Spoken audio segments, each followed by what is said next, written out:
And the remarkable thing about water, you see, is, well, I was going to use the word fluid, how fluid and adaptable it is.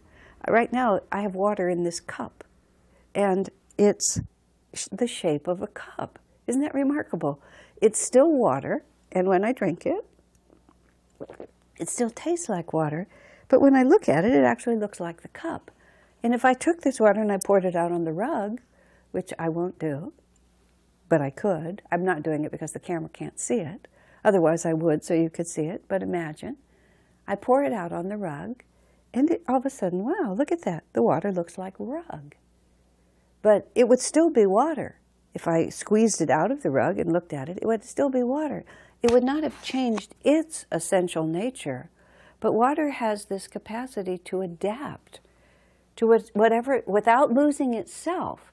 You see, it has the earth element. It knows who it is, but it's able to just move and go wherever it needs to go and engage in those surroundings to the extent that it even can sort of look like them a little bit. But it never loses itself. There's an expression in America, at least, called wishy-washy, which means that you just don't have any grounding. And so you want to be flowing, that's the positive side, but you don't want to become wishy-washy, because then a whole lifetime passes and you've gotten nowhere. You've just run in circles like this.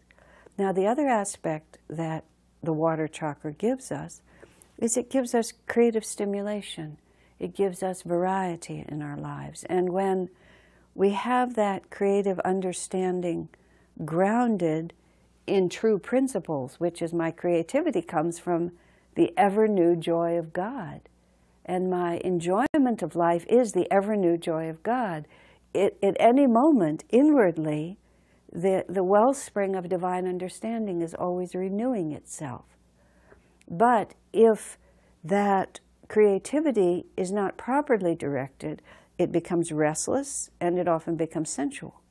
And this is where the second chakra's relationship to sexuality comes in, that we're just always looking outward for something new and exciting to experience because we haven't grounded ourselves in true principles and then learned to use that creativity inwardly and upwardly directed to be the receptacle for artistic and intellectual creativity and the receptacle for spiritual creativity.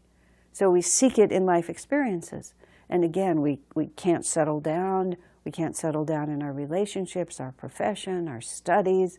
We're always looking for something else. That's the restless side of water. That's the restless side of the river, that instead of flowing straight to the sea, it's just sort of a little eddy out this way and a little whirlpool out this way and a little puddle over here. And it's always kind of seeking something other. And this is where earth and water work together.